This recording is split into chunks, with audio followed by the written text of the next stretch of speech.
Dok, kailangan ko makapagtapos ng pag-aaral at ikaw lang ang nakikita kong makakatulong sa akin. Huwag ka mag-alala, katawan ko magiging kapalit. Jane, tandaan mo ang rule natin. No love, just business. Yun ang kasunduan natin.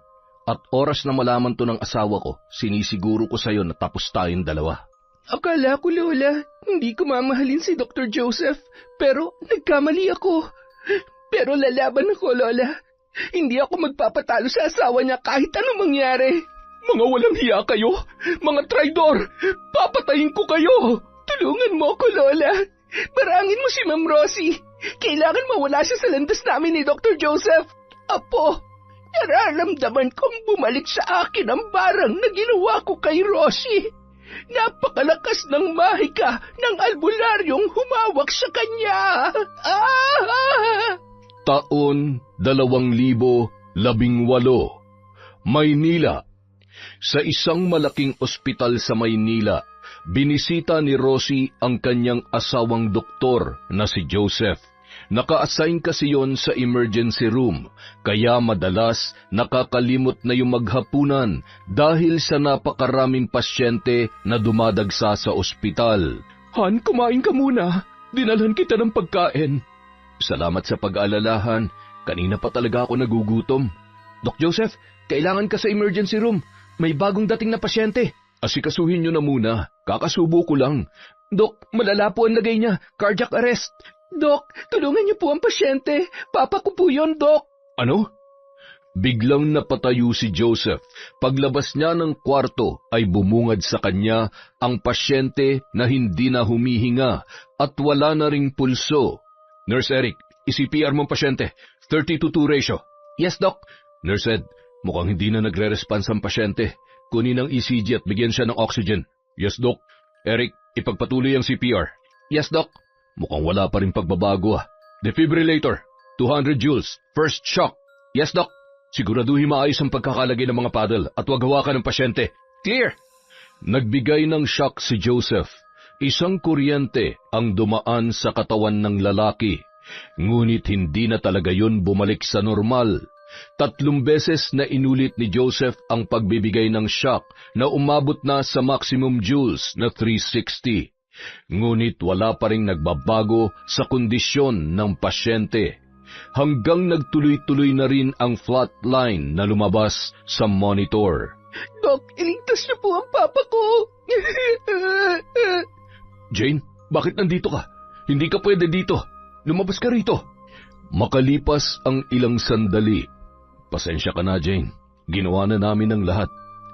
Pa! Huwag niyo akong iwan. Paano na ako, Papa? Tahan na, Jane. Wala na tayong magagawa. Hindi siya pwedeng mamatay, Doc. Jane, Apo, tama na. Tanggapin na lamang natin ang lahat. Nandito pa naman ako. Hindi kita pababayaan. Lola, kailangan ko po si Papa.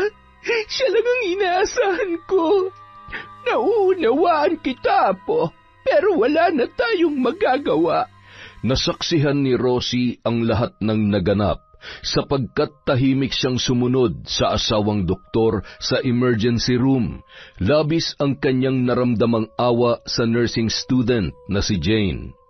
Medyo nakilala na rin kasi nila ito dahil halos 1 buwan na rin yung nagpa-practice sa ospital na yon. Ilang sandali pa, nagpaalam na rin na maglola upang asikasuhin ang yumaong ama ng dalaga. Nakakaawa naman si Jane. Nag-aalala tuloy ako kung paano niya itataguyod ang kanyang pag-aaral. Siguro naman meron pa siyang ibang pamilya na tutulong sa kanya. Ang sabi niya dati, lola na lamang niyang nag-aalaga sa kanya kapag nasa trabaho ang kanyang ama. Matagal na raw kasing namatay ang mama niya. Nako, malaki nga ang problemahin niya. Mayroon pang 1 semester bago siya makapagtapos. Sayang naman kung hindi siya makakapagtapos. Maganda pa naman siya at matalino. Bagay na bagay sa kanya maging nurse. Han, hindi na natin problema yan. Isa pa, hindi mo naman kamag-anak si Jane. Pasensya ka na, Han. Naaawa lang talaga ako sa kanya. Matapos mailibing ang papa ni Jane, nag-alala na siya sa kanyang pag-aaral. Sinubukan niyang lumapit sa kanyang mga malayong kamag-anak na may kaya sa buhay upang maging working student, ngunit wala ni isa ang tumulong sa kanya. Jane, apo, pasensya ka na, pero kailangan mo munang tumigil sa iyong pag-aaral. Hindi pwede, Lola. Kaunting panahon na lang at makakatapos na ako. Paano kita mapag-aaral?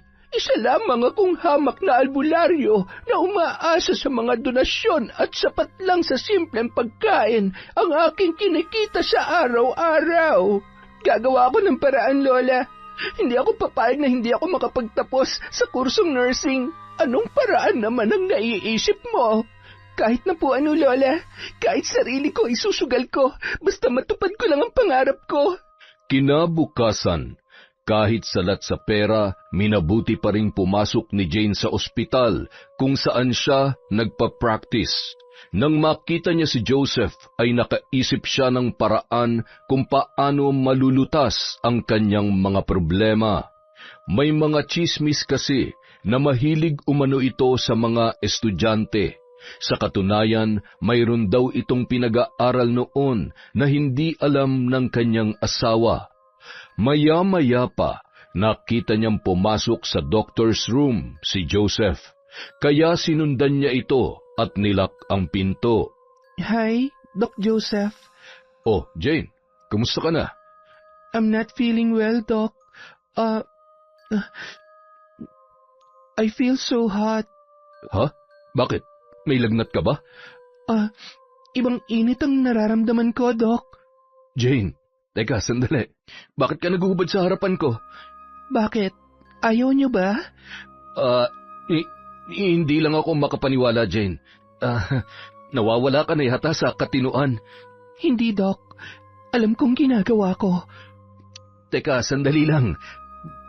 Bakit mo naman to ginagawa? Doc, kailangan ko makapagtapos ng pag-aaral. At ikaw lang ang nakikita kong makakatulong sa akin. Huwag ka mag-alala. Itong katawan ko magiging kapalit.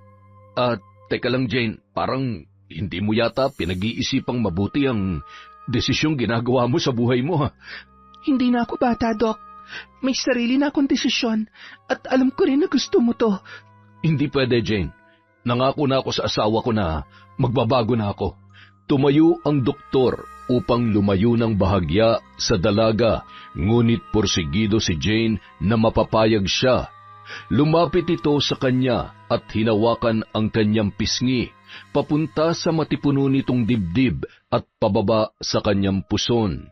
Hindi niya namalayan na kusang bumigay ang kanyang pagkalalaki. Sinunggaban ng halik ng 40 anyos na doktor ang dalaga habang hawak ang malulusog na dibdib nito.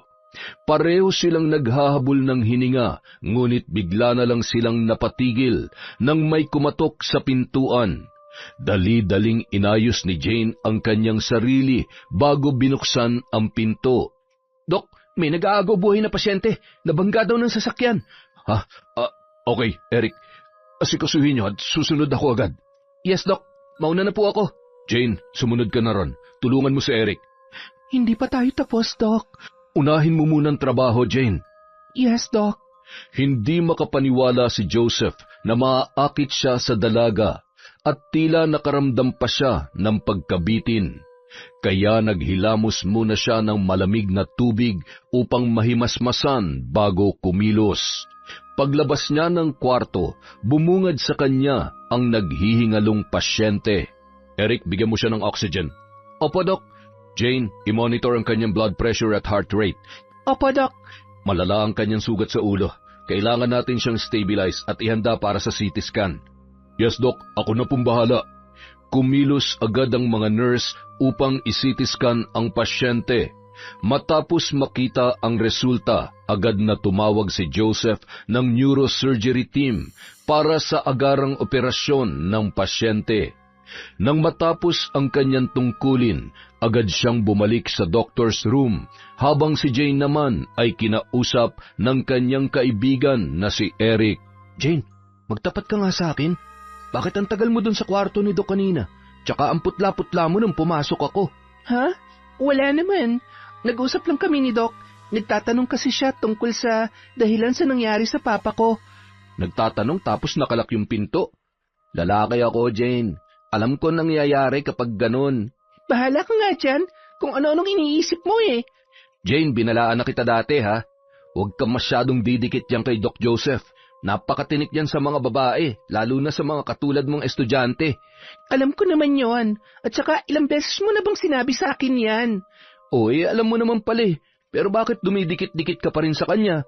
Eric, huwag mo nang bigyan ng masamang dahilan ng pagiging close namin ni Doc Joseph. Tigas talaga ng ulo mo. Hindi alam ni Eric na sinasamantala na ni Jane ang pagkababaero ng doktor upang matupad ang kanyang pangarap na makatapos sa pag-aaral. Ang sarap mo, Jane. Hindi ko akalain na magaling ka pala sa mga ganitong bagay. Matagal na akong walang boyfriend, Doc. Kaya makakasiguro kang ikaw lang ang makikinabang sa akin. Kung ganun, napakaswerte ko pala at wala akong magiging problema sa'yo. Alam mo na may kapalit to, Doc. Hindi to libre. Deal. Basta siguruhin mo lang na hindi to malalaman ng asawa ko. Huwag mo rin siyang bigyan ng dahilan para magduda sa atin. Okay sa akin yan. Huwag ka mag-alala. Hindi rin naman tayo magtatagal eh. Ginagawa ko lamang naman to kapalit ng pag-aaral ko. Kung ganun, gumawa tayo ng kasunduan. No love, just business. Okay? Ayoko masira ang pamilya ko. Fine, Doc. Sinisiguro ko sa'yo na wala kang magiging problema sa akin. Bago umuwi ang dalawa, humirit pa ng isang round si Joseph. Kahit masyado pang bata ang dalaga kumpara sa kanya, ay buong loob naman itong nagpaubaya sa lalaki. Dahilan upang mas lalo siyang natakam sa alindog nito. Pagod at puyat ang naramdaman ng doktor pagka-uwi sa kanilang bahay. Habang si Rosie naman ay halos magdamag na naghihintay sa kanya. Han, bakit inumaga ka? Di ba hanggang 10:00 lang ang shift mo? Wala kasing doktor na pumalit sa akin, Han eh. Kaya hindi ako basta-basta makaalis ng ospital. Alam mo naman yan. Ano? Sobra naman yan? Paano kung magkasakit ka na yan? Han, minsan lang naman to. Hindi to pwede, Han. Kailangan natin magreklamo sa may-ari ng ospital. Hayaan mo na. Humingi lang ng pabor yung kasama kong doktor. Pabor? Halos 15 oras ka na nagtrabaho. Hindi pwede yon. Han, pwede ba matulog na lang tayo? Pagod na ako eh. Sa halip na magalit, awa at pag-aalala sa kalusugan ng asawa ang naramdaman ni Rosie. Halos 1 buwan na hindi nagpalit ng schedule si Joseph. Halos gabi-gabi rin silang nagche-check-in ni Jane sa motel na tila walang pagsasawa sa isa't isa. Maging ang paglalampungan nila sa mismong kwarto ni Joseph sa ospital ay naging normal na lamang sa dalawa. Doc, ano ba? Baka makita na tayo ng ibang nurse. Hindi yan. Sinabi ko na sa kanila na kumatok muna bago pumasok. Teka sandali, nakikiliti ako. Nanggigigil kasi ako sa iyo eh. Pwede bang kumain muna tayo? Nagugutom na kasi ako eh. Nagugutom din naman ako pero sandali lang naman to. Dok, mamaya na lang. Wala namang ibang angkin sa akin eh, kundi ikaw lang. Yan ang gusto ko sa iyo eh. Wala akong kaagaw.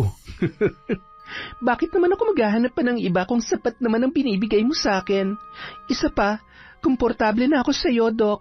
Sa katunayan nga, habang tumatagal, hinahanap-hanap ko na mga ginagawa natin. Di mas exciting.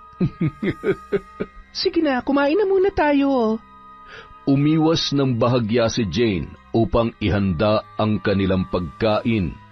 Kukulitin pa sana siya ni Joseph nang biglang bumukas ang pinto at pumasok si Rosie. Hi, Han. Oh, Han, ba't di ka nagsabi na pupunta ka rito? Gusto ko lang nasurpresahin ka, kaya dinalhan kita ng pagkain. Bakit, Han? Bawal na ba akong pumunta dito kahit anong oras? Ibig kong sabihin, Han, sana nagsabi ka. Hindi na sana ako nagpabili ng pagkain dito kay Jane. Nakakahiya tuloy. Naku, Jane, iha, pasensya ka na ha, at napag-utusan ka ng asawa ko. Ha? Ayos lang po. Wala namang problema sa akin yon. Nagugutom na rin po kasi ako dahil sa dami ng pasyente kanina. Kaya bumili ako ng pagkain at sinabay ko na lang din po si Doc. Oo nga, Han. Grabe kanina, ang daming pasyente. Ngayon lang kami nakapagpahinga. Ay, kaya dapat sabay na kaming kakain eh. Mabuti na lang talaga't nandito ka, Jane. Salamat sa pag-asikaso mo sa asawa ko, ha? Simula ngayon, isipin mo na rin na hindi na kami iba sa'yo ng asawa ko. Hindi ba, Han? Oo naman, Han. Sige, kumain na kayo. Heto, Jane, marami akong dalang ulam. Opo, salamat po. Halika na, Han. Sabayan mo na kaming kumain. Sige, para mas ganahan kang kumain. Alam mo, ako talaga nagluto nito para sa'yo. Nako, salamat sa effort mo, Han. Napakaswerte ko talaga na ikaw ang naging asawa ko. Maganda na, maalaga pa. Bolero? Heto, tikman mo tong adobo. Masarap to. Masarap nga. Mawalang galang na po sa inyo. Tapos na po akong kumain, Doc Joseph. Ma'am Rosie, maiwan ko na po kayo. Jane, bakit kaunti lang ang kinain mo? Marami pa tong dala ko. Busog na po ako, ma'am. Salamat po. Mauna na po ako. Jane, sandali. Eto, tanggapin mo tong pera. Maliit na halaga lang to pero makakatulong to sa iyong pag-aaral. Nako, wag na po, ma'am. Sige na, wag ka nang mahiya. Pasasalamat ko na rin yan sa pag-aasikaso mo dito kay Joseph. Wala nang nagawa pa ang dalaga, kundi tanggapin ang perang ibinigay ni Rosie. Pagkatapos ay dali-dali siyang lumabas at hindi na lumingon pa. Hindi niya maintindihan ang kanyang naramdaman. Para siyang nagigilty at nakaramdam din siya ng selos kahit malinaw ang kanilang usapan ni Joseph na pure business lamang ang kanilang relasyon. Mabuti na lang, Han, at nakapag-aral pa yung bata matapos mamatay ang kanyang ama. Oo, Han. May tumulong naman daw na kamag-anak sa kanya. Ang bait siguro nung tumulong sa kanya, no? Sa panahon kasi ngayon, kahit kamag-anak ay mabibilang na lang ang may malasakit. Oo, tama ka dyan, Han.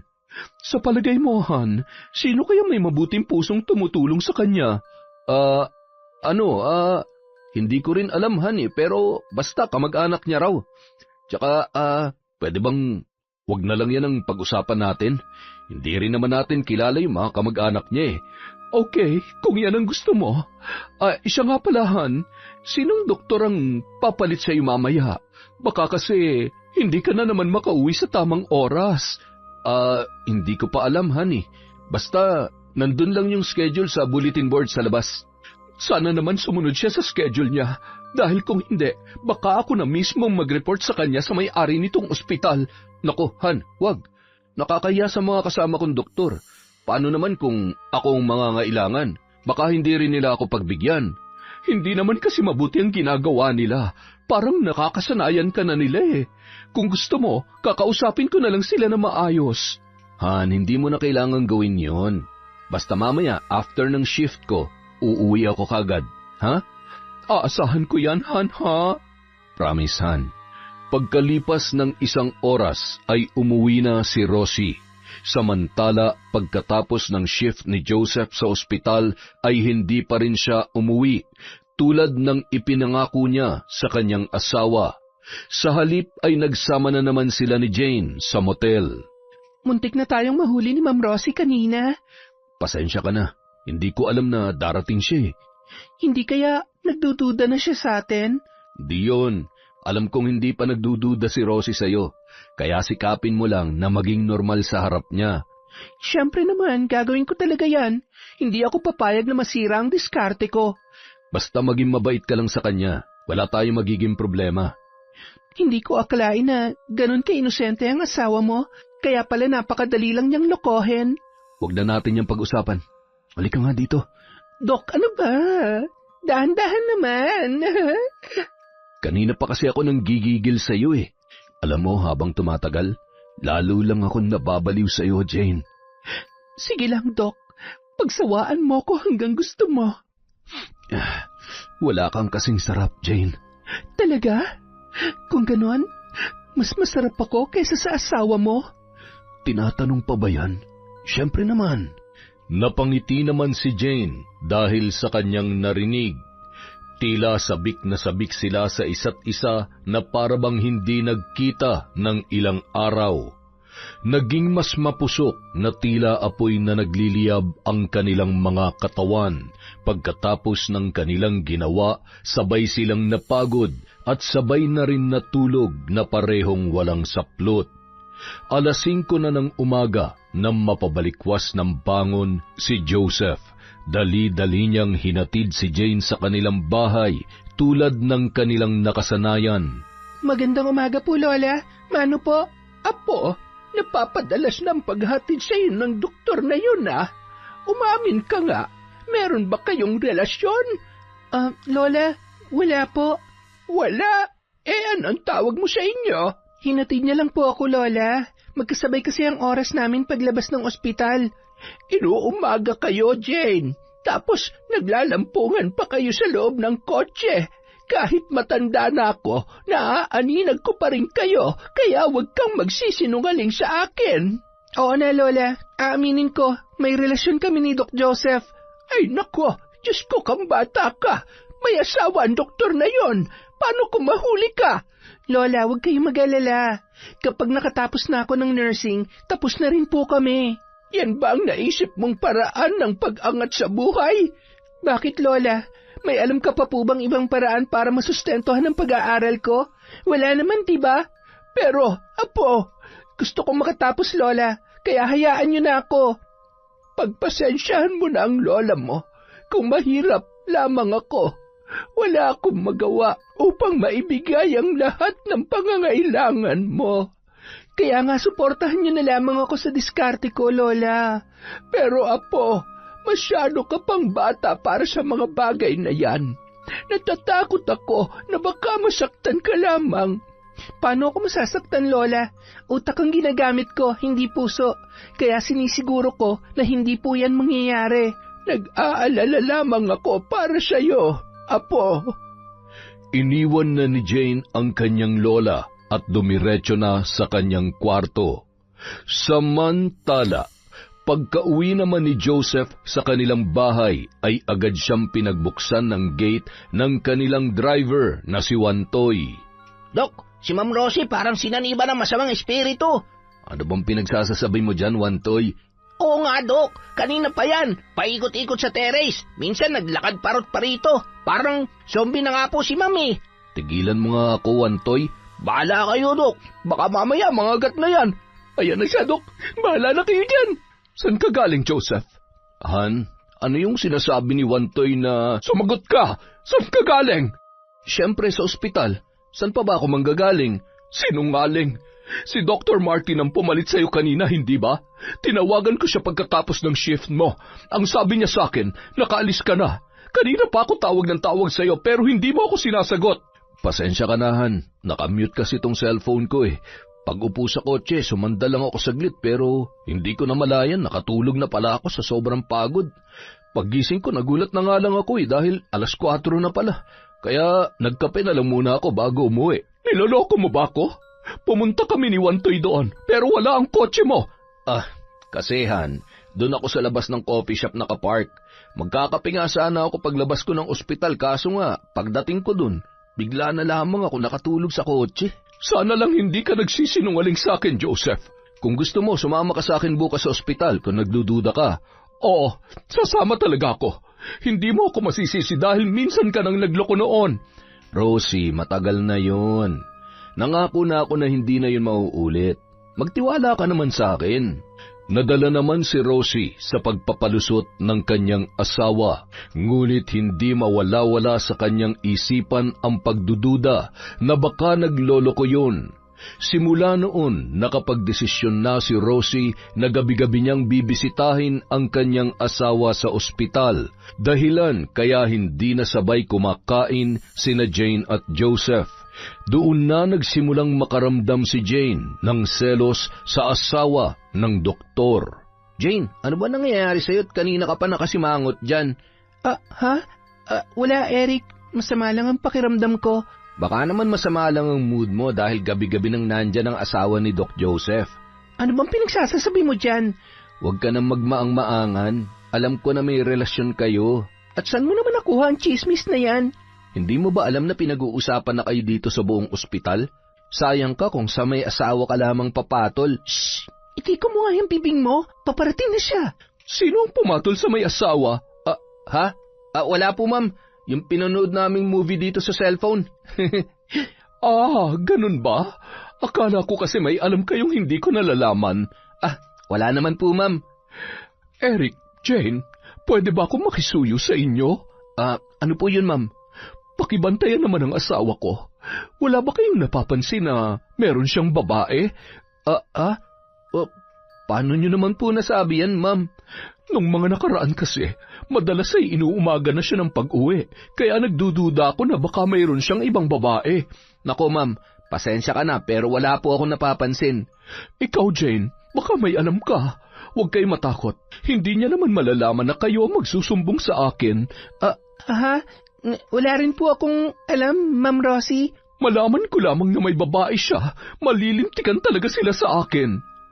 Hindi na nakaimik pa si Jane. Hindi niya alam ang kanyang isasagot. Nakahinga lamang siya ng normal nang tuluyan ng umalis si Rosie. Narinig mo yon? Mukhang nakakaamoy na si Ma'am Rosie. Kaya kung ako sa'yo, itigil nyo na yung ginagawa nyo. Eric, hindi pwede. Anong hindi pwede? Dahil si Doc Joseph ang nagpapaaral sa akin ngayon. Pero ngayon lang to, pag nakagraduate na ako, puputulin na namin ang lahat. Puputulin? Halata nga na in love ka na kay Doc.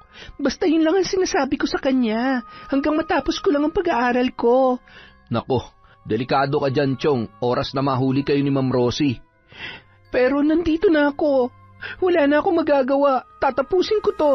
Basta, pinagsabihan kita. Kaya huwag mo akong sisisihin kapag nagkagulo rito. Tila napaisip si Jane sa mga sinabi ng kanyang kaibigan. Alam kasi niya na may punto yon dahil siya mismo ay alam niya sa kanyang sarili na nagseselos na siya sa asawa ni Joseph. Isang bagay na hindi niya dapat maramdaman. Makalipas ang ilang araw, hindi na nakatiis pa si Jane. Kararating pa lamang ni Joseph sa ospital nang sundan niya agad yon sa doctor's room. Jane! Bakit ba gabi-gabi nang pumupunta dito yung asawa mo? Jane, hindi ko siya pwedeng pigilan sa pagpunta dito. Baka kung anong isipin niya. Naiinis na ako sa kanya. Ano? Ang usapan natin, pakikisamahan mong asawa ko para hindi siya makahalata. Malapit na matapos ang internship ko dito sa ospital. Tapos, lagi pang pumupunta dito ang asawa mo. Ni halos wala ka ng oras para sa akin. Teka lang, Jane. Nagsiselos ka ba sa asawa ko? Oo, aaminin ko, nagsiselos na ako. Jane, may kasunduan tayo. Wala na akong pakialam sa kasunduan. Basta ang alam ko, naiinis ako kapag nakikita ko kayo magkasama ng asawa mo. Matuto kang ilugar ang sarili mo. Paano kapag nahuli niya tayo? Di titigil to. Matitigil din ang pag-aaral mo, sige ka. Wala na akong pakialam. Jane, be professional. Hindi mo ba iniisip na pareho tayo mapapahamak niyan? Kaya ayusin mo yung utak mo. Ayan, nagagalit ka na sa akin ngayon. Pagkatapos mo akong pagsawaan. Jane, tandaan mo ang rule natin. No love, just business. Yun ang kasunduan natin. At oras na malaman to ng asawa ko, sinisiguro ko sa'yo na tapos tayong dalawa. Hindi na nakaimik pa ang dalaga. Malinaw ang kanilang usapan, ngunit ngayon ay hindi niya na kontrolado ang kanyang emosyon. Hanggang sa natapos na ang kanyang pagiging nursing intern sa ospital. 3 araw pa lamang niyang hindi nakikita si Joseph ay tila mapapraning na siya. Noon niya lamang namalayan na obsessed na siya sa doktor. Nang malaman niya na nagpapalit yon ng schedule sa araw, hindi siya nagdalawang isip na kausapin yon. Hindi ka na dapat pumupunta dito sa ospital. Hindi ka na intern. Kasi hindi mo na ako tinatawagan. 3 araw pa lang, Jane. Kahit na, dapat binibigyan mo pa rin ako ng panahon. Wala to sa usapan natin. Doc, hindi ko sinasadya na ma-obsess sa'yo. Ang gusto ko lang naman ay magkita pa rin tayo araw-araw. Nababaliw ka na ba? Alam mong hindi pwede yung gusto mo. Pwes, gumawa ka ng paraan. Hindi ako papayag na hanggang ganito na lang tayo. Nakikiusap ako, umalis ka na. Darating na ang asawa ko ngayon, may lakad kami. Magtataka siya kung bakit nandito ka. Huwag mo siyang bigyan ng dahilan para magduda sa atin. Aalis lang ako kapag pinangako mong magkikita tayo mamaya. Okay, sige. Magkita tayo mamaya. Tatawagan kita. Okay na ba yon? Aasahan ko yan, ha? Pangako yan. Kaya umalis ka na bago ka paabutan ni Rosie. Napanatag naman ang kalooban ni Jane. Aalis na sana siya nang biglang dumating ang asawa ng doktor na ikinagulat nilang dalawa. I'm here, honey. Hello, hon. Oh, nandito ka pala, Jane. Kumusta? Kailangan mo ba ng tulong? Ano kasi? Napadaan lang siya, Han, at nangungumusta na rin. Oh, napaka-thoughtful mo naman pala, Jane. Sinasadya mo talagang puntahan ang asawa ko dito. Mabait po kasi si Doc. Hindi na rin po ako magtatagal, ma'am. Alis na po ako kasi hinahanap na po ako ni Lola, malamang. Well, sumabay ka na sa amin. Ihatid ka namin sa inyo. Naku, nakakahiya po. Huwag na lang po. Ano ka ba naman? Huwag ka na mahiya sa amin ng asawa ko. Halika na. Napilitan namang sumabay si Jane kahit labag sa kanyang kalooban. Habang magkatabi ang mag-asawa sa front seat, nakaramdam na naman siya ng labis na selos kay Rosie. Doon nabuo ang kanyang pangarap na sana siya na lang ang asawa ni Joseph. Pagkababa ng dalaga sa kanilang bahay, diretso siyang pumasok sa kanyang kwarto at umiyak. Anong nangyari sa'yo, Apo? Lola, ang sakit pala na maging kabit lang. Sinabi ko naman sa'yo noon pa na itigil mo na yan, pero ang tigas ng ulo mo. Akala ko po, Lola, hindi ko mamahalin si Doc Joseph, pero nagkamali po ako. Pero lalaban po ako, Lola. Hindi ako magpapatalo sa asawa niya kahit anong mangyari. Ay nako, nababaliw ka na, Apo. Basta, Lola, aagawin ko si Doc Joseph sa kanya. Tulungan niyo po ako, Lola. Please. Jane, mali yan. Hindi kita matutulungan sa gusto mo. Alam kong hindi lang panggagamot ang alam niyo, kundi may alam rin kayo sa pambabarang. Kaya tulungan niyo ako, Lola. Patayin niyo si Ma'am Rosie para masolo ko na si Doc Joseph. Jane, mali ang hinihiling mong ito. Hindi ko yan magagawa. Mali? Anong pagkakaiba sa pinagagagawa ng mga nagbabayad sa'yo para mambarang? Hindi ko sila kilala, Jane. Samantalang ikaw, apo kita. Kaya nga tulungan niyo ako, Lola, dahil apo niyo ako.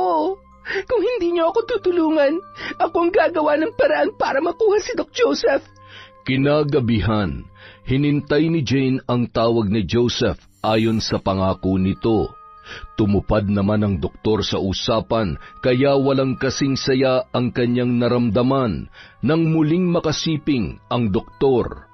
Samantala, hindi nila alam na may nagsumbong kay Rosie kung nasaan ang kanyang asawa.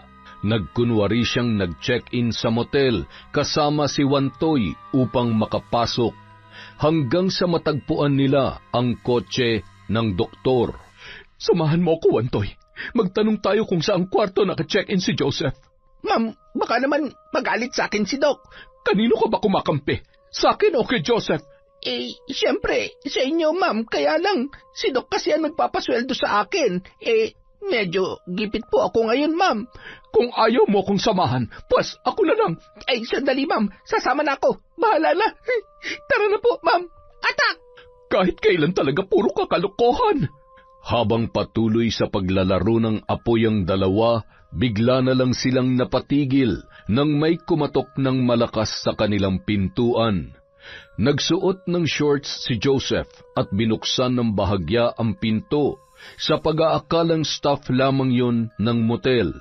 Nagulat na lamang siya nang biglang itinulak ng malakas ang pintuan. Nanlaki naman ang mga mata ni Jane nang makita si Rosie. Sinugod siya nito sa kasinampal at sinabunutan ng walang pakundangan. Hindi naman siya makapanlaban dahil nakatapis lamang siya ng kumot. Hayop ka, Jane! Hindi ko akalain na aahasin mo ang asawa ko! Ma'am, tama na po. Maawa po kayo sa akin. Hindi ako naaawa sa mga walang hiyang katulad mo. Papatayin kita. Ma'am, tama na po. Bitiwan niyo na po ako. Rosie, tama na. Walang hiya kayo. Mga traidor, papatayin ko kayo. Rosie, tama na. Pag-usapan natin to na maayos. Mamili ka, Joseph. Ako o ang babae mo? Siyempre, ikaw ang pipiliin ko dahil asawa kita. Si Jane, pampalipas oras ko lang. Tila sinampal ng katotohanan ang dalaga dahil sa kanyang narinig. Tunay na pinanindigan ni Joseph ang kanilang kasunduan. Maya-maya pa ay tumakbo na si Jane palabas habang umiiyak. Ididimanda ko kayo, Joseph. Kung gagawin mo yan, makukulong ako. Sinong bubuhay sa mga anak natin, ha? Ikaw? Porket wala akong trabaho, gaganituhin mo na lamang ako. Rosie, asawa kita. Samantalang si Jane, laruan ko lang. Ang buong akala ko'y nagbago ka na. Pero hanggang ngayon, babaero ka pa rin. Tama na. Umuwi na tayo sa bahay. Huwag mo nang palakihin ang gulong ito. Nakakahiya sa mga nandito. Nakakahiya? Marunong ka mahiya. Rosie, please, tama na.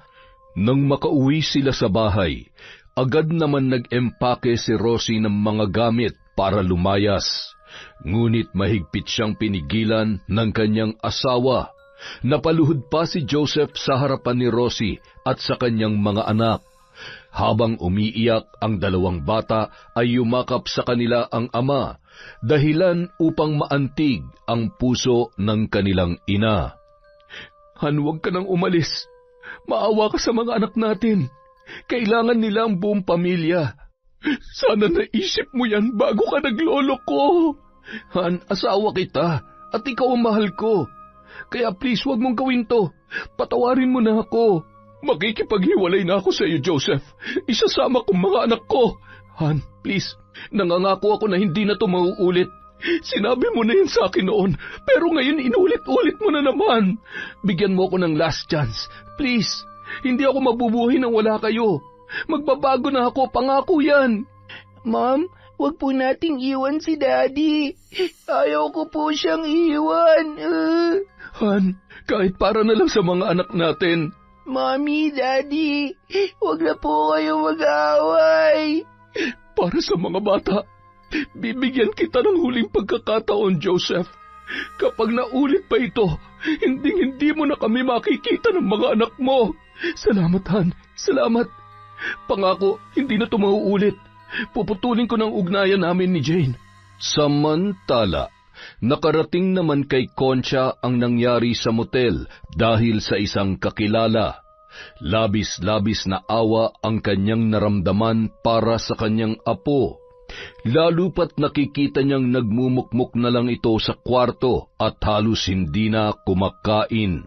Sa awa ni Concha kay Jane, napilitan siyang puntahan si Joseph sa ospital. Nakikiusap ako sa iyo. Dalawin mo ang apo ko. Ayaw ko mawalan ulit ng isa pang mahal sa buhay. Patawad po, pero hindi ko siya mapupuntahan. Nangako na ako sa asawa ko na puputulin ko na ang aming ugnayan. Paano naman ang apo ko? Hahayaan mo na lang ba siyang mawala sa kanyang sarili? Buo na ang desisyon ko. Sa ngayon ay mas pinipili ko na ang aking pamilya. Wala kang awa. Matapos mong abusuhin at pakinabangan ang apo ko, ganyan lang ang sasabihin mo. Hindi ko siya inabuso. Siya ang may kagustuhan ng lahat ng ito. Tandaan mo ito, Doktor. Kapag hindi mo ako tinulungan na maging maayos ang apo ko, pasensyahan na lamang tayo. Ipapatikim ko sa iyo kung paano mawalan ng mahal sa buhay. Umalis si Concha na puno ng galit. Pagbalik niya sa bahay ay nadatnan na lang niya si Jane na pumatong sa upuan at may nakataling lubid sa leeg. Jane, itigil mo yung ginagawa mo. Kung hindi mo ako tutulungan, Lola, magpapakamatay ako. Apo, galing ako sa ospital. Hinikayat ko si Joseph na pumunta rito. Ginawa kong lahat ng aking makakaya. Kaya huwag kang gumawa ng ikakapahamak mo. Totoo ba yung sinasabi niyo, Lola? Nakausap niyo siya? Anong sabi niya? Mahihirapan daw siyang pumunta dito dahil sa asawa niya. Kung ganon, tulungan niyo ako, Lola. Marangin niyo si Ma'am Rosie. Kailangan mawala na siya sa landas namin ni Doc Joseph. Oo, tutulungan kita. Kaya bumaba ka na dyan. Gagawin ko na ang gusto mo. Totoo ba yung sinasabi niyo, Lola? Oo, Apo. Maniwala ka sa akin. Tutulungan kita. Tinupad ni Lola Concha ang kanyang pangako kay Jane. Gumawa siya ng sagradong ritual at binarang si Rosie gamit ang mga ipis at bakukang. Inilibing din niya ang larawan ng babae sa may dalampasigan at pinabaunan ng mga Latinong orasyon. Nagawa ko na ang nais mo, Apo. Anong mangyayari sa kanya, Lola? Magkakasakit siya hanggang sa mamatay. Salamat, Lola, dahil pinagbigyan niyo ang aking kahilingan. Hindi ko kayang mawala ka, Apo. Simula nang mawala ang ama mo, ikaw na lang ang natitira sa akin. Pagkatapos nito, Lola, tiyak ko mamahalin ako ni Joseph. Apo, masyado ka pang bata. Marami pang ibang lalaki ang iyong makakasalamuha. Paano kung hindi talaga kayo ni Joseph ang para sa isa't isa? Hindi, Lola. Siya lang po ang gusto ko. Kaya kukunin ko siya kay Rosie sa kahit anong paraan. Nais mang sabihin ni Concha na mali ang ginawa nila. Ngunit mas nananaig sa kanya ang takot na baka tuluyang maging desperada ang kanyang apo. Samantala, umepekto naman agad ang barang na ginawa ni Concha kay Rosie. Han, tulungan mo ako. Hindi ako makabangon. Ano nangyari sa'yo, Han? Ang tiyan ko, napakabigat. Han, bakit parang lumolobo nga yung tiyan mo? Aray ko, huwag mong hawakan, masakit. Dadalhin kita sa ospital para matingnan ka agad. Kung may sakit man ako, bakit wala akong sintomas na naramdaman? Bakit bigla na lang ako nagkakaganito? Hindi ko alam. Pumunta na tayo sa ospital. Kailangan kang i-confine sa lalong madaling panahon. Agad na isinugod si Rosie sa ospital. Mabilis naman siyang inasikaso at kinunan ng blood samples para sa mga test. Nagsagawa rin ng MRI at ultrasound, ngunit nanatiling negative ang lahat ng resulta. Halos 1 linggo na si Rosie sa ospital pero wala pa ring eksplanasyon ang mga doktor sa kanyang sakit, lalo na ang tungkol sa pagliit at paglobo ng kanyang tiyan. Joseph, ilabas mo na lang ako rito. 1 linggo na ako pero wala pa rin nagbabago. Han, hindi pwede yan. Hindi ka pa magaling. Mas lalo ako magkakasakit dito.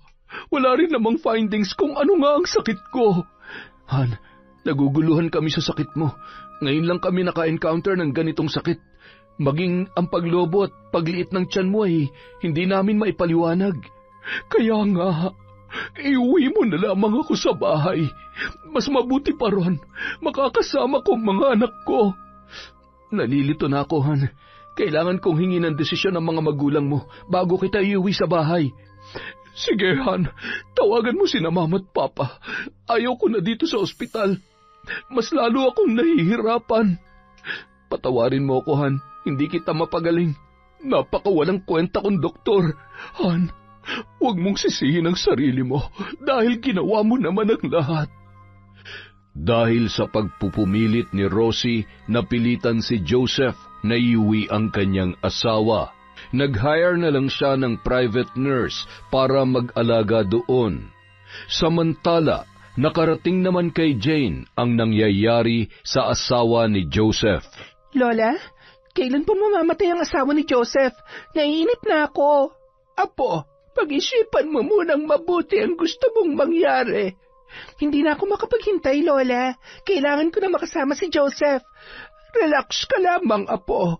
Huwag muna nating madaliin dahil baka magbago pa yung isip mo. Hindi na magbabagong isip ko, Lola. Ang gusto ko, ako lang mag-isa sa buhay ni Joseph at hindi ko yun magagawa hanggat buhay pang kanyang asawa. Apo, ano, Lola? Gagawin niyo ba o hindi? Oo, Apo, gagawin ko. Habang nakaratay sa bahay ang asawa ni Joseph, patuloy pa rin siyang nagtatrabaho sa ospital. Isang araw pagkatapos ng kanyang duty, nagulat na lamang siya nang nasa loob na ng kanyang kotse si Jane. Jane, bakit ka nandito? Nakalimutan mo kasing ilak ang kotse mo, kaya dito na lang ako naghintay. Mabuti na lang at nakalimutan ko, dahil kung hindi, papasok ka na naman sa ospital. Baka mamaya may makapagsumbong na naman sa asawa ko niyan. Parang nakalimutan mo na kasi ako, kaya nagpaparamdam lang ako. Alam mo ba nagkasakit si Rosie? Kaya busy ako sa pag-aasikaso sa kanya. Nagkasakit? Kawawa naman palang asawa mo. Kaya ang gusto ko sana, Jane, itigil na natin to. Tutal, malapit ka na makapagtapos. Hindi ako papayag. Maawa ka naman sa akin, huwag mo akong iwan. Ano bang kailangan mo? Pera? Eto, tanggapin mo to. Siguro naman sapat na yan hanggang sa makapagtapos ka. Tinatapos ko ng namamagitan sa atin dahil mas kailangan ako ngayon ng pamilya ko. Eh kung hiwalayan mo na lang yung asawa mo, total wala na rin naman siyang silbi. Jane, may mga anak kami. Kailangan ng mga anak ko na buo ang pamilya namin. Nandito naman ako Kaya kong tumayo bilang ina ng mga anak mo. Jane, please, bumaba ka na. Tapos na ang usapang ito. Umuwing bigo ang dalaga, kaya muli na naman niyang hinikayat ang kanyang lola upang madaliin ang pagpatay kay Rosie. Lola, akala ko ba mamadaliin mo ng pagpatay sa asawa ni Joseph? Jane, maghintay ka lamang, Apo. Hanggang kailan, Lola? Hihintayin mo pa bang magpakamatay ako bago mo paggawin ang gusto ko? Apo, hindi. Huwag mong gagawin yan. Dahil ginagawa kong lahat na makakaya ko para matulungan ka. Isang linggo, Lola. Kapag hindi pa namatay si Ma'am Rosie, huwag ka nang umasa makikita mo pa ako. Bakit, Apo? Anong gagawin mo? Mas mabuti pang ako na lang ang mamatay, Lola. Apo, huwag mong gagawin yan. Sige, sa loob ng isang linggo, pangako, mawawala na ang asawa ni Joseph. Muling nagsagawa ng sagradong ritual ang matanda. Sa pagkakataong yun ay mas lalo pa niyang pinahirapan si Rosie upang mas mapadali ang kamatayan nito. Samantala, nagkagulo naman sa bahay nila Joseph dahil sa biglang pag-atake ng sakit ng ginang. Nahihirapan na siyang magsalita, hinihingal dahil sa sobrang paglobo ng kanyang tiyan. Papa, Wantoy, tulungan niyo po ako. Dalhin natin si Rosie sa ospital. Ano na naman ba nangyari sa anak ko? Doc Joseph, Boss Rudy, may kutob ako na hindi ordinaryo ang sakit ni Ma'am Rosie. Tingin ko, manggagamot na makakapagpagaling sa kanya. Bakit? Anong tingin mo sa sakit ng asawa ko, Wantoy? Parang katulad dun sa pinsang ko, Doc Parang binabarang siya. Ano? Hanggang ngayon ba naman ay naniniwala ka pa rin sa barang? Sige, Doc. Isipin mo kung hindi barang, bakit kayong mga doktor ay walang kakayahang pagalingin siya? Tama si Wantoy. At wala namang mawawala sa atin kung maniniwala tayo sa kanya. Kung gusto niyo pa pong mabuhay si Ma'am Rosie, dalhin na natin siya sa manggagamot. Subukan lang po natin. Meron akong kilalang albularyo malapit dito. Dalhin na natin siya doon. Kayo po ang bahala, pero hindi po ako sasama doon. Baka malaman nila na doktor ako. Pagtawanan pa ako ng mga tao doon. Huwag ka mag-alala, Joseph. Dahil nandito naman ako. Ako na ang bahala sa anak ko. Tama! Kami na po ang bahala kay Ma'am Rosie, Doc. Dinala nila sa isang albularya si Rosie. Ngunit ang hindi nila alam, ang manggagamot na kanilang hiningan ng tulong ay siya ring bumarang kay Rosie. Nagulat naman si Jane sa kanyang nadatnan, kaya dali-dali siyang nagtago sa kanyang kwarto. Ang hindi niya alam ay nakita siya ni Wantoy. Samantala, si Rosie naman ay umiling-iling na lamang na tila ba ayaw magpagamot. Rosie anak, kailangan mong magamot. Concha, pakiusap, pagalingin mo ang aking anak. Wala akong makitang ibang dahilan ng kanyang sakit. Normal lamang ang lahat. Ay nako, galing na kami sa ospital at wala namang pagbabago. Kaya nagduda kami na barang ang kanyang sakit. Barang? Pero wala akong nakikitang barang. Natural na sakit lang ang aking nararamdaman. Ay, teka lang po, Boss Rudy. Parang hindi naman kayang gamutin ni Aling Concha ang anak ninyo eh. Umalis na lang po tayo dito. Hindi, Wantoy. Subukan lang natin. Handa ako magbayad ng malaki, basta't gumaling lamang ang anak ko. Bakit? Wala ba kayong tiwala sa akin? Hindi naman po sa walang tiwala, pero hindi ko rin maiwasang magduda sa inyo eh. Wantoy, ano ba? Nandito tayo para magpagamot. Natahimik na lamang silang dalawa nang biglang gumawa ng sagradong ritual si Lola Concha. Nag-usal yon ng mga salita na hindi nila maunawaan, pagkatapos ay hinawakan nito ang tiyan ni Rosie. Makakauwi na kayo. Hintayin niyo na lamang ang paggaling niya sa inyong bahay. Salamat kung ganon. Pero bakit wala pa rin nagbabago sa kanya? Maghintay lamang kayo ng 3 araw. 3 araw? Teka lang. Nakikita mo namang nahihirapan na yung pasyente namin tapos maghihintay pa kami ng 3 araw? Wala akong magagawa dahil yun lamang ang aking kakayahan. Sigurado ka bang ginagamot mo siya? Ang mabuti pa, umalis na kayo dito. Layas! Mag-iingat ka. Kapag may masamang nangyari kay Ma'am Rosie, isusumbong ko kayo kay Doc Joseph. Ay nako, Wantoy, ano ba yung pinagsasasabi mo? Umuwi na nga lamang tayo. Kanina ko pa nga sinabi sa iyo, boss, na umuwi na lamang tayo. Wala akong tiwala sa albularyong yan. Nang makaalis na ang mag-amo, ay saka naman lumabas si Jane. Lola, alam niyo bang asawa yan ni Joseph? Alam ko, pero ang hindi ko alam ay kung sino ang nakapagturo sa kanila na magpagamot dito. Sana tinuluyan mo na lang yan, Lola, para wala na tayo maging problema. Kung gagawin ko yan, wala nang maniniwala sa akin. Kaya dadahan-dahanin ko lamang. 3 araw mula ngayon ay maaari na siyang mamatay. Bakit 3 araw pa, Lola? Ayaw ko siyang mamatay dito. Kung hindi, wala na magpapagamot sa akin. Saan na lamang ako kukuha ng pangkabuhayan ko? Malapit na ako makapagtapos ng nursing, Lola. At kung magtatagumpay tayo, magiging asawa na rin ako ni Dr. Joseph. Kaya sana tinuluyan mo na lang yung babaeng yon. Malapit na, Apo. Huwag ka mag-alala. 2 araw ang lumipas simula ng pagpapagamot nila kay Rosie. Ngunit wala pa rin silang nakitang pagbabago. Sa halip ay tila lumala pa ang kalagayan nito. Tinawagan ni Wantoy ang kanyang pinsan na binarang noon kung saan yon nagpagamot, at nang malaman nila ay agad naman silang naghanda upang isugod si Rosie doon. Doc Joseph, kapag hindi pa gumaling si Ma'am Rosie sa albularyo na pagdadalhan natin sa kanya ngayon, ay magpapaputol ako ng ano, Doc? Bakit? Ano ba nangyari doon sa unang pagpapagamot niyo sa kanya? Ay nako, wala akong tiwala sa albularyong yun eh. Bakit? Saan niyo ba siya dinala? Doon sa, lola ni Jane. Ano? Doon kayo nagpagamot? Hindi ko naman alam, Doc eh. Nagulat na lang ako dahil nakita ko yung babae doon na kasama mo sa motel. Tumahimik ka, Wantoy. Baka marinig tayo ni Papa Rudy. Wag mo na ulit babanggitin ang tungkol sa bagay na yan, ha? Ay, pasensya ka na, Doc, pero naisip ko lang na baka... Na baka ano? Na baka kasi si Jane ang nagpapabarang kay Ma'am Rosie. Ay nako, baliw ka na talaga, Wantoy. Ilang beses ko bang sasabihin sa inyo na hindi ako naniniwala sa mga barang-barang na yan? Dok, totoong barang. Hindi ko kayo pinipigilan kung saan kayo magpapagamot. Basta ang importante sa akin, gagaling ang asawa ko. Pero huwag niyo ipilit sa akin yung barang na yan. Ang gulo mo namang kausap, Dok eh. Ay, nako. Pasensya ka na, Wantoy. Ang totoo kasi, naguguluhan na rin talaga ako sa kalagayan ng asawa ko. At hindi na nagsayang pa ng oras sina Wantoy at Rudy. Tumungo sila sa isang lugar na hindi pamilyar sa kanila.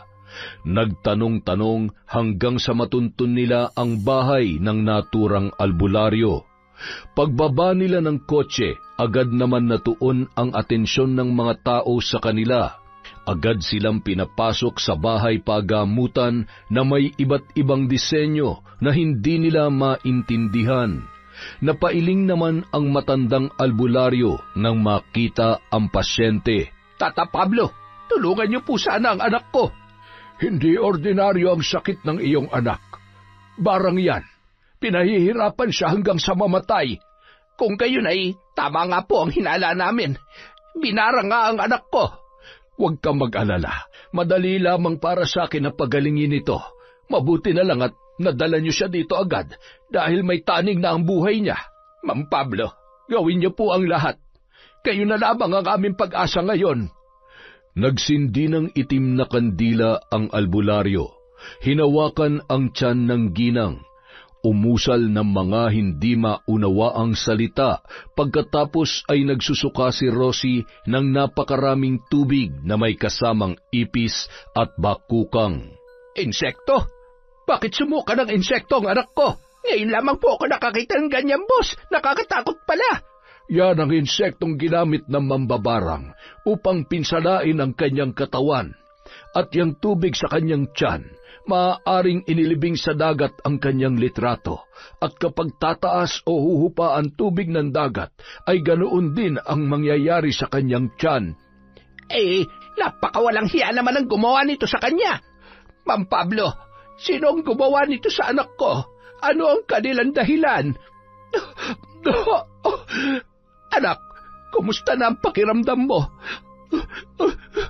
Anak, magaling ka na. Huwag ka nang umiyak. Papa, bakit ito nangyayari sa akin? Binarang ka daw, anak. At kung sino man ang gumawa nito, si Ma'am Pablo lamang ang makakasagot. Nagsindi ng isa pang itim na kandila si Mang Pablo. Nag-usal ng may kahabaang orasyon, at pagkatapos ay biglang lumiyab ang apoy ng kandila at humugis ang muka ng babae ng 2 beses. Sa pagpapatuloy ng orasyon ng matanda, iba't ibang hugis naman ang lumabas sa apoy. Maya-maya pa ay tumigil na rin yun. Isang matandang babae na napag-utusan ng mas bata sa kanya. Ay, sino naman kaya ang mga yon? Hindi ko matumbok kung sino sila, pero batid kong inggit at pagnanasa sa posisyon ang kanilang dahilan. Wala akong may pagmamalaki, maliban sa pagiging asawa ng isang doktor. Ang posisyon mo bilang asawa ang kinaiinggitan nila. Ano po ang ibig niyong sabihin? Hindi ako sigurado, pero maaaring may nagkagusto sa iyong asawa, o di kaya naman ay mayroon siyang kabit, pero tulad ng sinasabi ko, hindi ko matumbok kung sino sila. Ma'am Rosie, maaaring ang tama ang aking hinala. Anong hinala yon, Wantoy?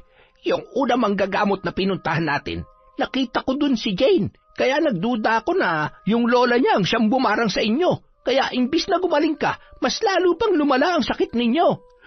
Naalala ko rin yon, kaya ayaw ko sana magpagamot doon. Kaya lang, nahihirapan ako magsalita ng mga oras na yon.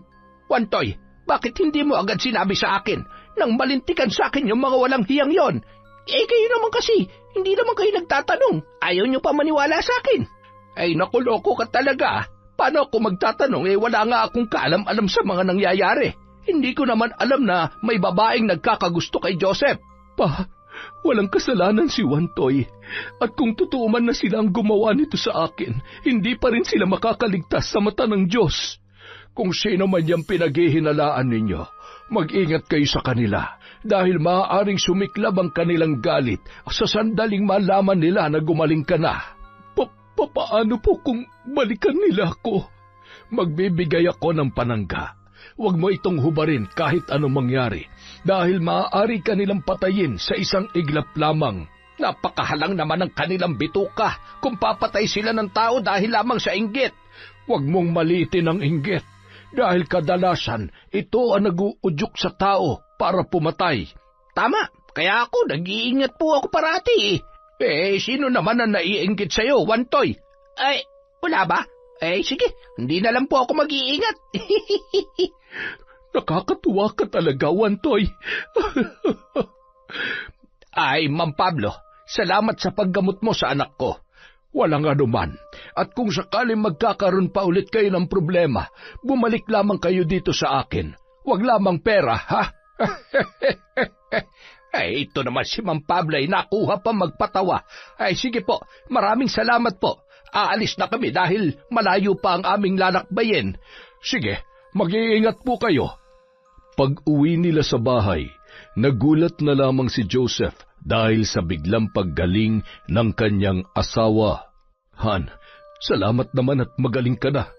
Salamat sa Diyos at hindi pa niya ako hinayaang mamatay.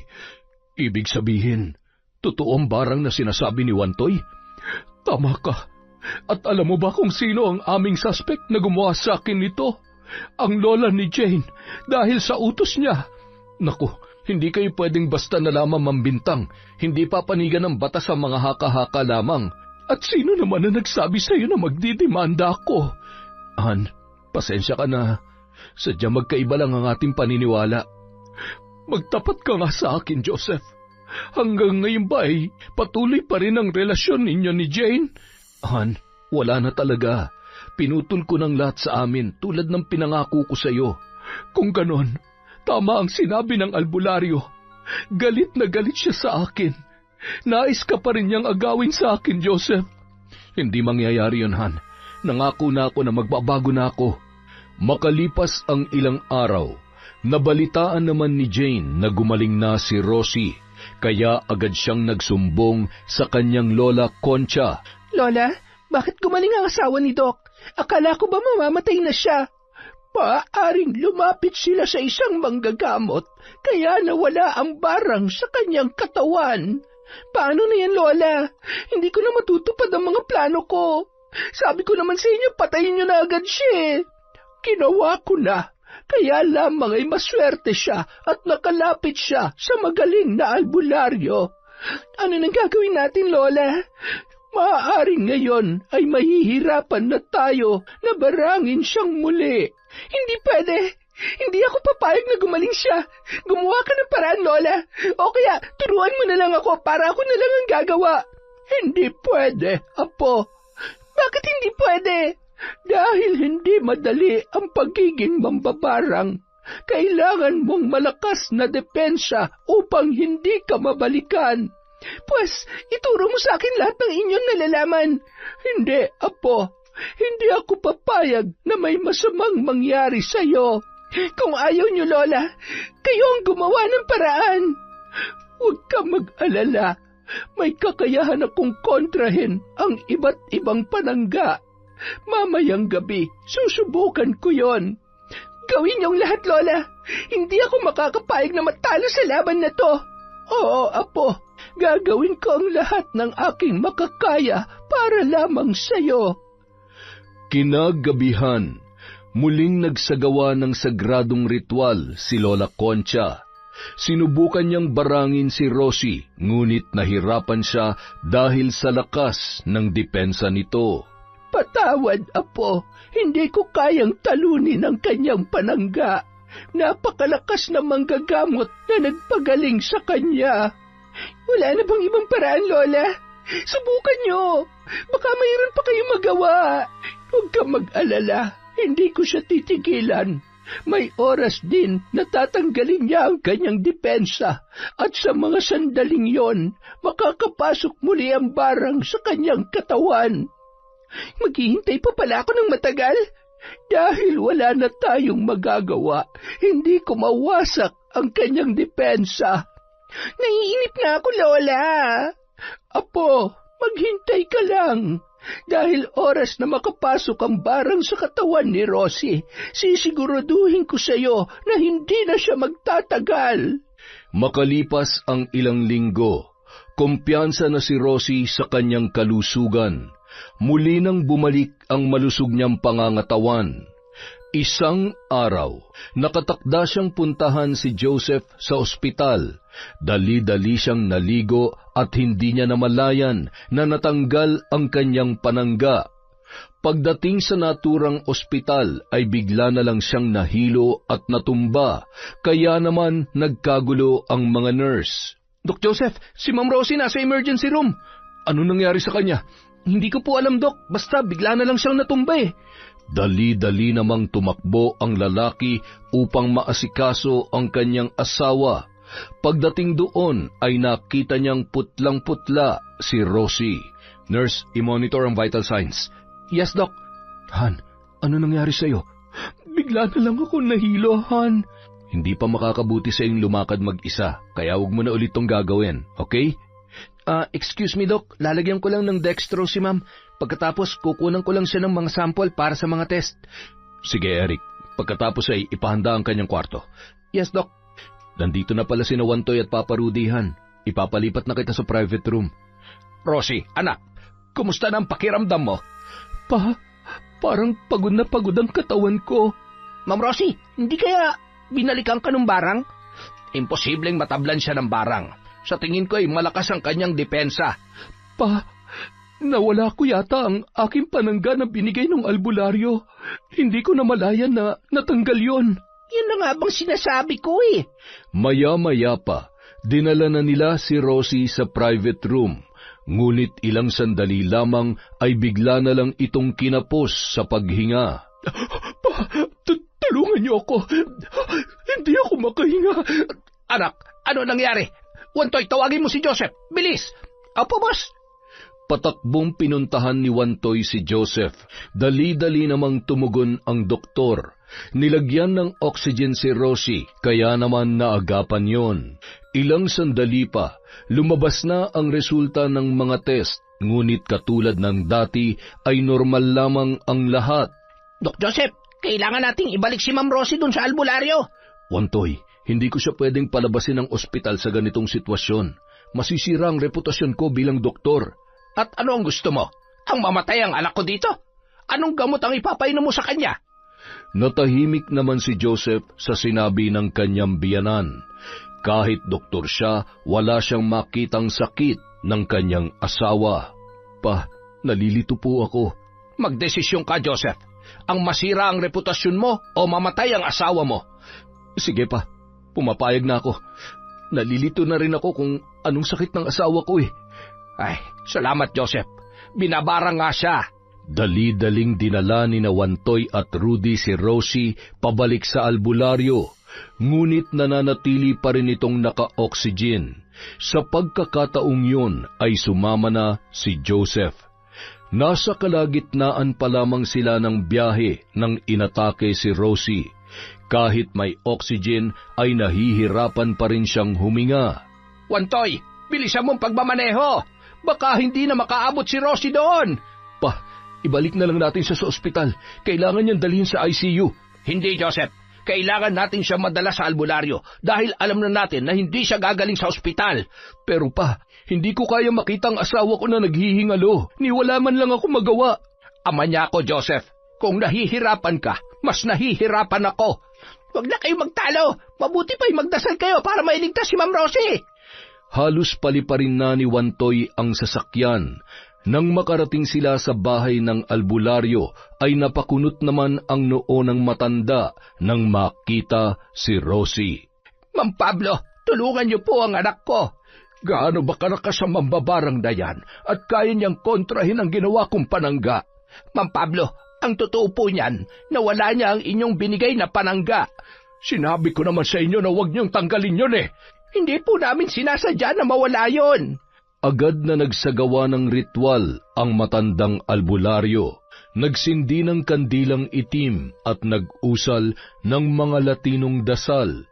Pagkatapos ay hinipan niya ang ulo ni Rosie ng 3 beses. Hinawakan niya ang pulso noon, ngunit nanatili pa rin yung mahina. Samantala, si Joseph naman ay hindi alam ang gagawin. Malakas ang barang na iginawad sa kanya. Isang mabilis ang kamatayan. Mabuti na lamang at nadala niyo dito kaagad. Ano na naman ang ginawa nila sa anak ko? Sa ganitong uri ng barang, inilibing sa sementeryo ang kanyang larawan na may kasamang orasyon, kaya naman hirap na hirap siyang huminga. Ma'am Pablo, tulungan niyo po siya. Huwag niyo siyang hayaang mamatay. Boss, hindi na gumagalaw si Ma'am Rosie. Rosie, lumabang ka. Kailangan ka ng mga anak mo. Han, huwag kang susuko. Tumabi kayo. Kailangan kong i-CPR ang asawa ko. Relax lamang kayo. Maghintay lamang kayo ng 3 minuto.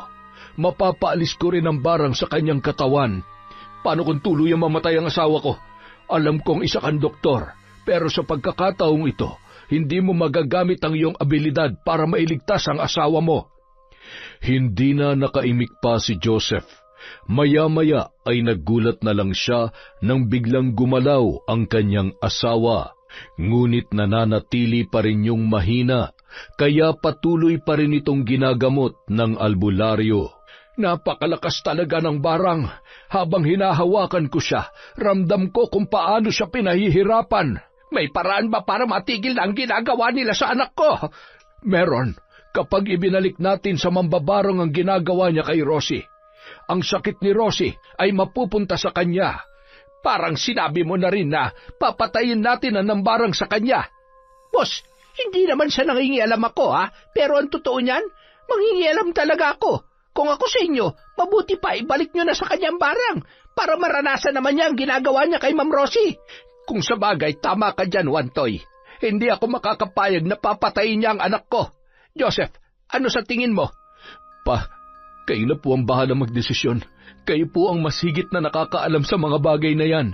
Kung ganon, Ma'am Pablo, gawin mo na kung yan lang ang tanging paraan upang tuluyang hindi nila mapatay ang anak ko. Masusunod ang gusto ninyo. Nagpatuloy sa pag-usal ng dasal ang matanda habang nakahawak pa rin sa braso ni Rosie. Inipon niya ang lahat ng puwersa ng barang sa katawan nito at ibinalik sa kung sino mang may kagagawan. Ilang sandali pa, unti-unti nang bumalik ang kamalayan ni Rosie. Napahanga naman si Joseph sa ginawa ng albularyo, dahilan na parang nanliit ang tingin niya sa kanyang sarili bilang doktor. Han, kumusta ang pakiramdam mo? Medyo maayos na ako, Han. Salamat at magaling ka na. Hindi ko kaya mawala ka sa amin ng mga anak mo. Teka, nasaan tayo? Nandito tayo kina Ma'am Pablo, anak, dahil binarang ka ulit. Muntik ka na nilang patayin. Mga wala silang awa. Kailan ba nila ako titigilan? Hanggang sa makuha nila ang gusto nila. Pero huwag ka mag-alala. Unti-unti nang bumabalik sa mambabarang ang ginawa niya sa iyo. Sa ganitong paraan din, mapapatunayan ninyo kung tama ba ang inyong pinaghihinalaan. Dapat lang na matikman nila ang ginawa nila sa anak ko. Pero hindi ba't masama ang gumanti? Naku, Ma'am, ilang beses ka na nilang sinubukang patayin. Ngayon, muntikan ka na. Ay, nako, paano kung sa ikat ng pagkakataon ay hindi ka na namin maagapan? Di yung babaeng yun na makikinabang sa kagwapuhan ni Boss at sa lahat ng meron ka. Naku! Tama ka, Wantoy. Kailangan ako ng mga anak ko. Kaya nararapat lamang na lumaban ako. Yun! Nagets mo rin, Ma'am. Hindi ko akalain na totoo pala ang barang. At kung sakaling totoo nga ang hinala ninyo na ang lola ni Jane ang gumawa nito, hindi ko sila mapapatawad. Malalaman nyo rin ang totoo. Hindi na mahalaga kung sino ang gumawa nito. Ang importante ngayon ay gumaling na ang aking anak. Bibigyan ulit kita ng panangga, Iha. At sikapin mong hindi na ito muling mawawala. Dahil hindi natin alam kung gaano talaga sila kalakas at kung ano pa ang kaya nilang gawin sa iyo. Opo, Ma'am Pablo. Lagi ko po yung tatandaan.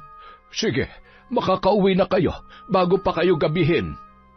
Muli na naman nilang binaybay ang daan pauwi. Samantala, sa bahay nila Jane, nadatnan niya na lamang ang kanyang lola na nagsasagawa ng ritual at hindi mapakali. Lola, ano nangyayari sa inyo? Ano pong ginagawa niyo? Nangyari na ang aking kinatatakutan, Apo. Anong kinatatakutan, Lola? Nararamdaman kong bumalik sa akin ang barang na ginawa ko kay Rosie. Napakalakas ng mahika ng albularyong gumagamot sa kanya. Anong gagawin natin ngayon, Lola?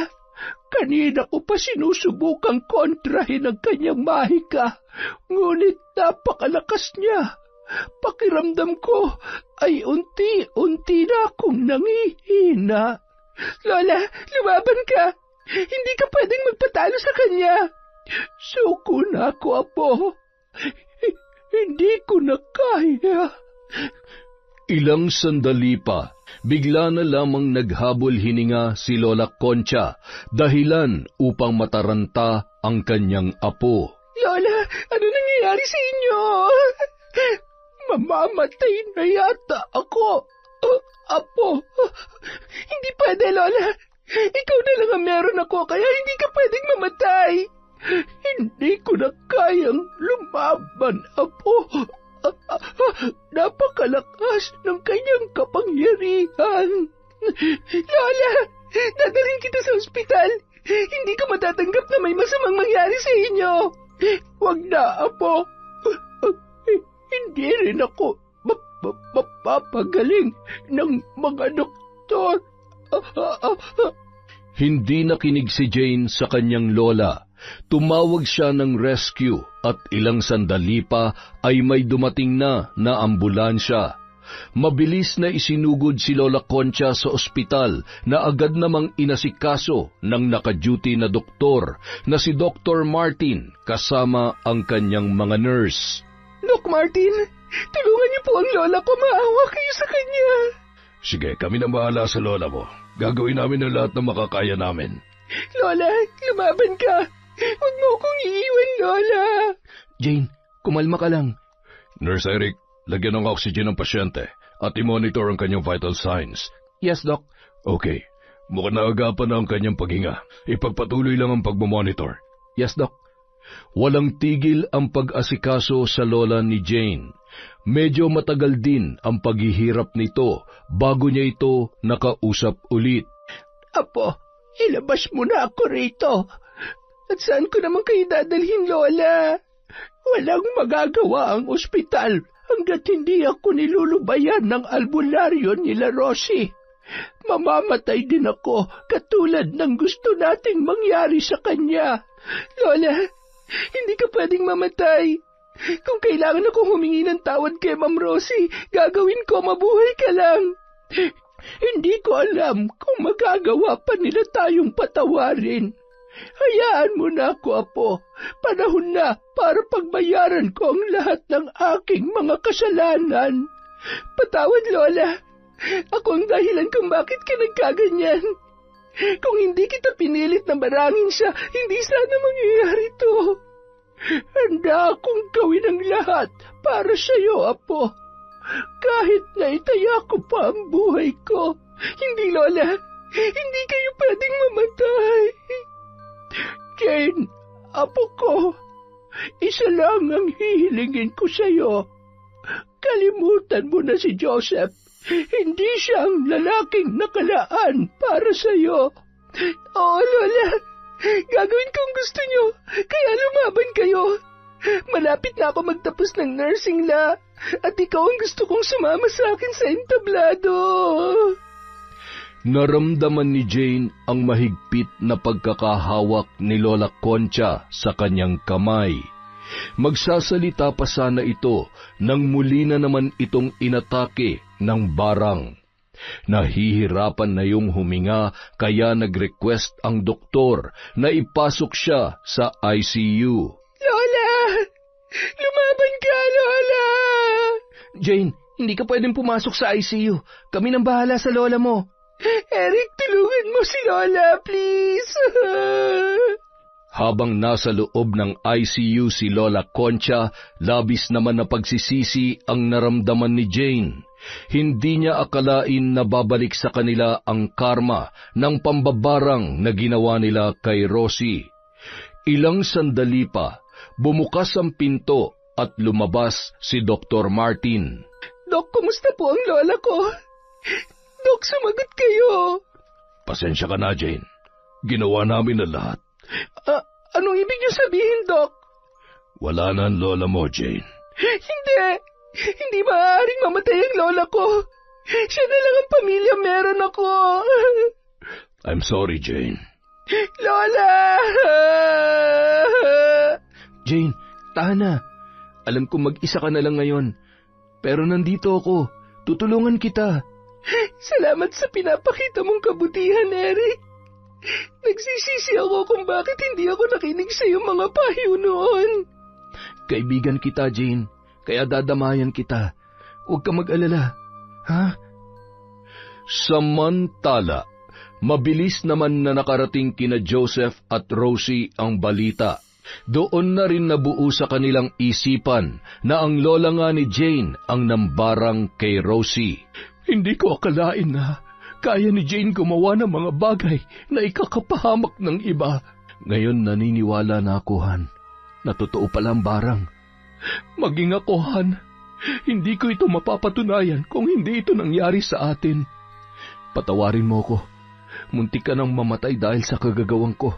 Simula ngayon, hindi na talaga ako magloloko. Magsisilbing leksyon sa akin ang lahat na nangyaring ito. Salamat, Han. Pero totoo na ba yung pangako mo na yan? Simula ngayon, bibigyan kita ng lahat ng karapatan upang hindi ka na magduda sa akin. Kahit araw-araw pwede mong halungkatin ang cellphone ko, laptop at kahit anong gusto mo. Hindi ko naman kailangan gawin yon. Basta, nagtitiwala na ako sa iyo. Panghahawakan ko yung mga pangako mo. Salamat, Han. Makalipas ang 1 buwan, natupad din ni Jane ang kanyang pangarap. Nakapagtapos siya ng kanyang kursong nursing at hindi na rin siya muling nagpapakita pa kina Joseph at Rosie. Pagkaraan ng 5 taon, nagulat na lamang si Rosie na may isang mensahe na dumating sa kanyang messenger. Hindi niya yun kilala, ngunit binasa niya ang nilalaman noon. Dear Ma'am Rosie, nakamit ko man ang aking pangarap na makapagtapos ng nursing. Hindi naman ako nakakatakas sa aking mga kasalanan. Hanggang ngayon, inuusig pa rin ako ng aking konsensya. Kahit nandito na ako sa ibang bansa, nagkaroon ng trabaho at masayang pamilya, pero hindi pa rin nawawala sa akin ang takot na baka isang araw ay sisirain din ng ibang babae ang aking pamilya katulad ng ginawa ko sa inyo noon. Kaya ma'am, taos-puso po akong humihingi ng tawad sa inyo. Ang lahat ng aking mga nagawang kasalanan ay pinagsisisihan ko po. Jane. Biglang tumigil ang sandali ni Rosie. Hindi niya lubos akalain na ang taong minsang sumira sa kanyang buhay ay magpaparamdam muli. Noon niya naisip na nang dahil kay Jane ay tuluyan na ring naging mabuting asawa si Joseph. Mas lalong tumibay ang kanilang relasyon dahil sa leksyon na naiwan nito sa kanila. Pumikit siya at ilang sandali pa ay nag-reply sa pamamagitan ng isang voice message. Pinapatawad na kita, Jane. Naway mapatawad mo rin ang iyong sarili. Habang nakikinig si Jane, nagngilid ang kanyang mga luha dahil sa labis na kasiyahan.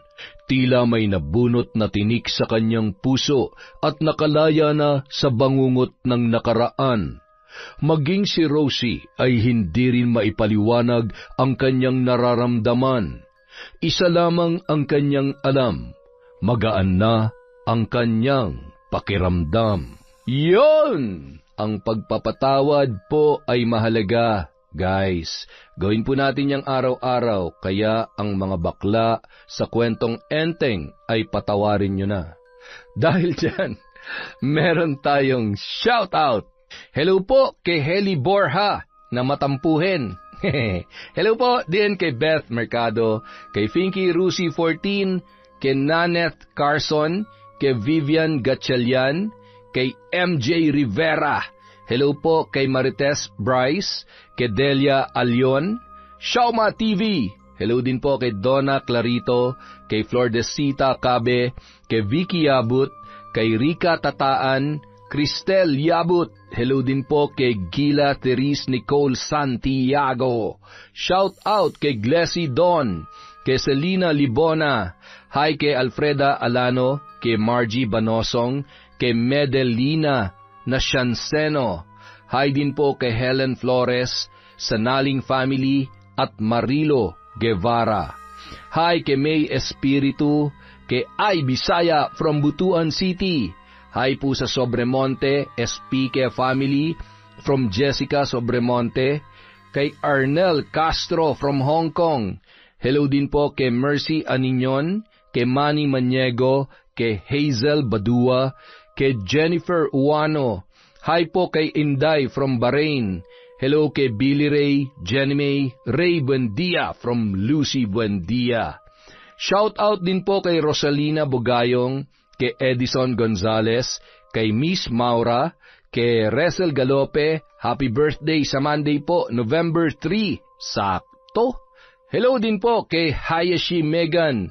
Hello kay Ruby Rose from Singapore, kay Norsen TV, kay Monica Nieves, at syempre kay Pamela Allen. Maraming salamat po sa walang sawang pagsuporta sa Kwentong Enteng!